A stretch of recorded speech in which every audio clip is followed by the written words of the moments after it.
Sam Harris and Jordan Peterson had these 4 debates over the summer. You were the moderator of 2 of those in Vancouver. What do you think was achieved in them? Where do you think the kind of lack of alignment is still? And where do you think this debate is?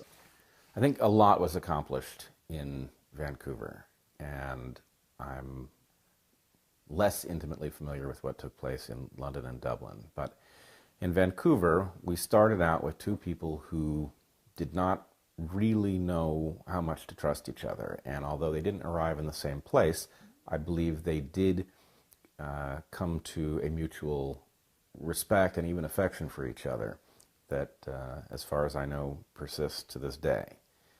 I think for each of them, there is a vindication in the distance that they traveled, and then there's a bitter pill. And it's obviously much easier to accept a vindication than a bitter pill, and so the real question is what, in the end, will become of the 2 bitter pills that they each have to face.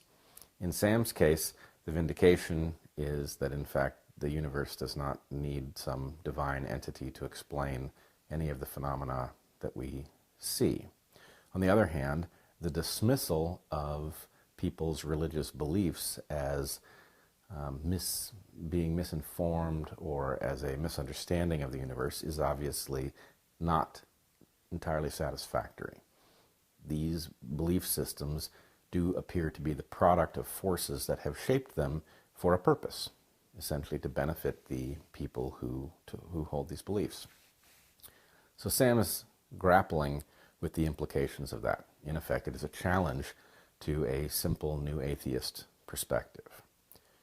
Jordan is in the situation of having a vindication of his belief that these myths in which he has argued that there is a great deal of meaning are in fact what he says they are. They are a kind of wisdom, and they are profoundly important in human history.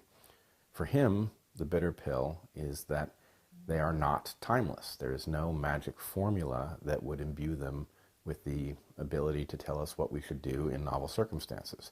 Because these myths are the product of adaptive evolution, they are limited in utility to the circumstances in which they evolved. And because we live in circumstances that don't look anything like the situation of thousands of years ago, we should be suspect of these stories and their relevance to our modern problems.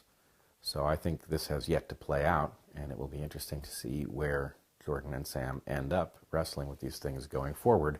But the fact that they can hear each other now, and even to the point on the second night in Vancouver of being able to properly steelman each other's position, I think is tremendous progress. And you mentioned about the archetypes. So Peterson's frames those as kind of pre-existing categories of being.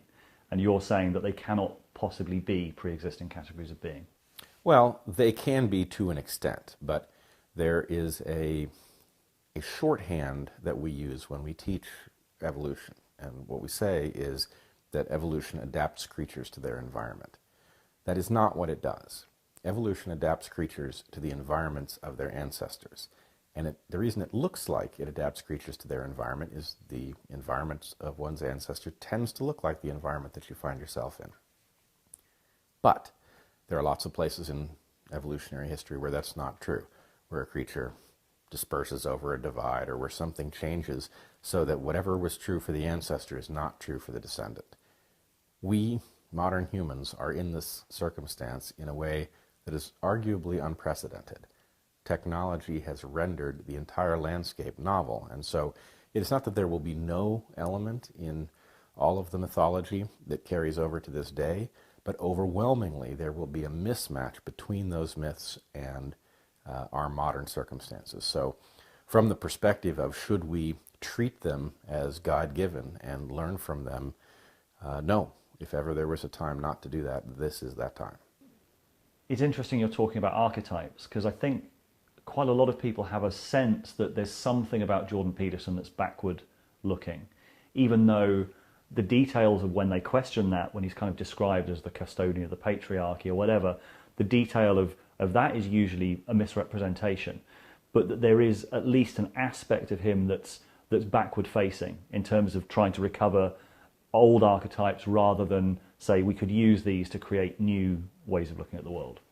Well, I do see some aspect of Jordan as backward looking. I think the image of him that is portrayed is way off. He is an interesting mixture of traditional perspectives and very modern perspective. So, in a way, he's a little bit hard to properly paint.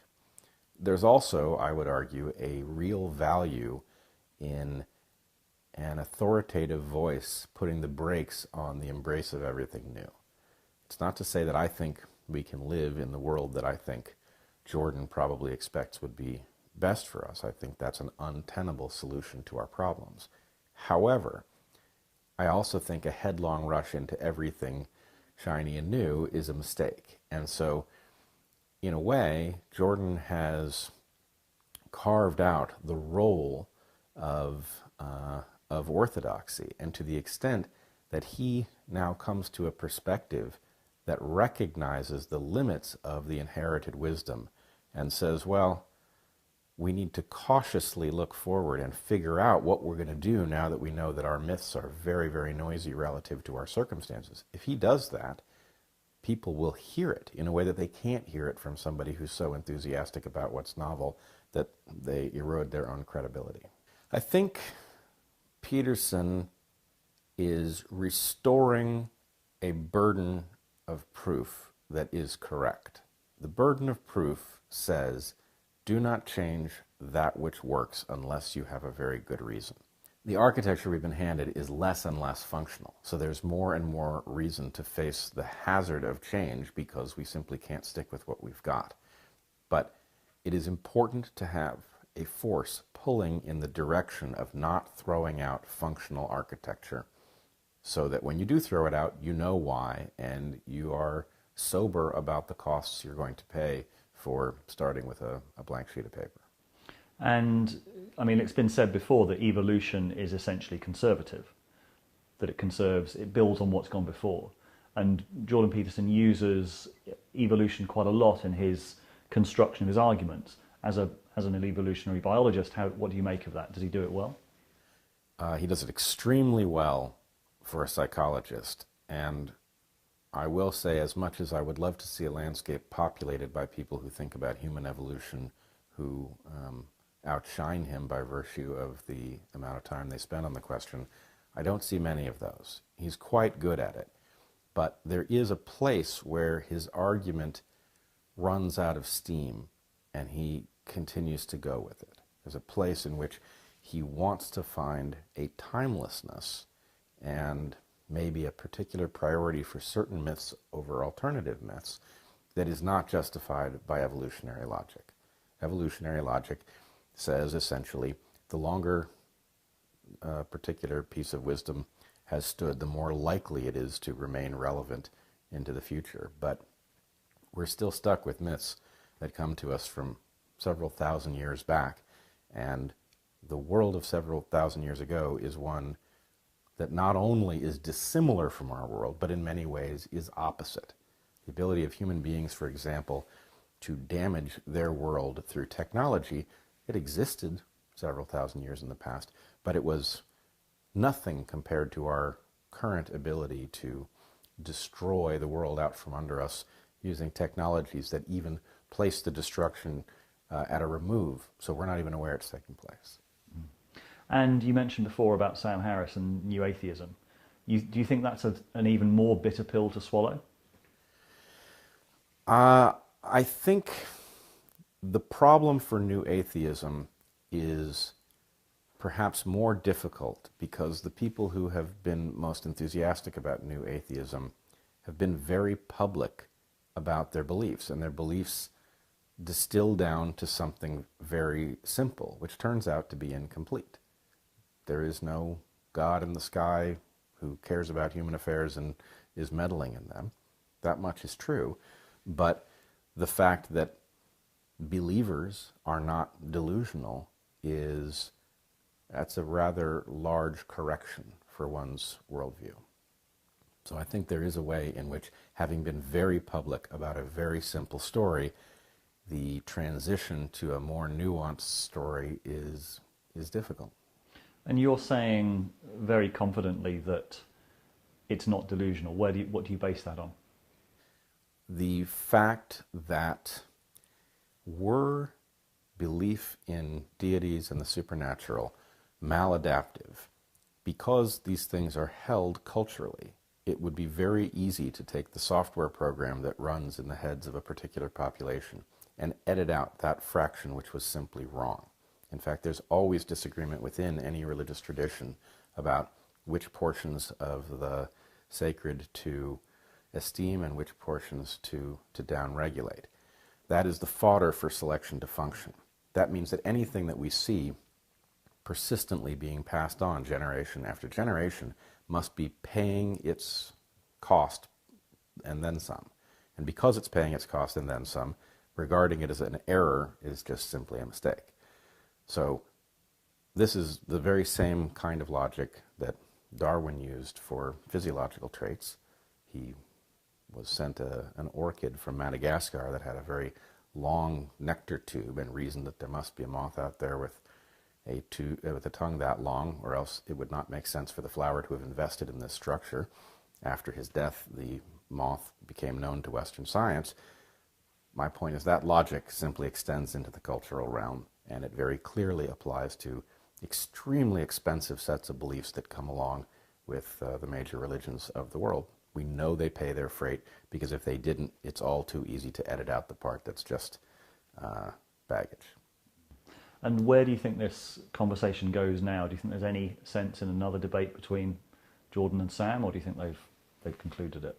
Well, I think the debate is not so much between Jordan and Sam anymore. I think what they have done is they have established the landscape in which this debate takes place, and to the extent that either one of them alters their position enough to change what we can see, that's great. On the other hand, now that they've explored the territory, I think it's also open for others to join in and talk to either one of them, or talk without them present. And really the question is, just like it is in any scientific exploration, somebody discovers that there's a set of phenomena to understand, and then others come in and define the details of what they find there.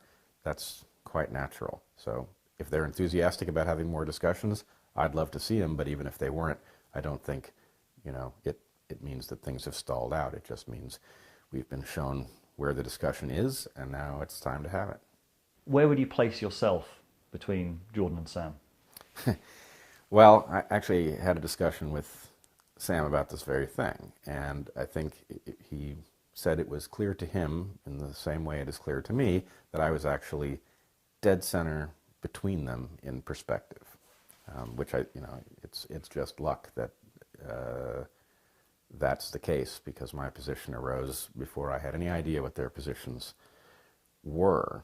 But it happens that an evolutionary perspective on the evolution of faith suggests that these myths have a meaning, that it isn't timeless, and I don't know, that put me right between them, both in a physical sense and philosophically. Mm. And you describe yourself as an atheist. Do you have a conception of the sacred? Does that word mean anything? Oh, absolutely.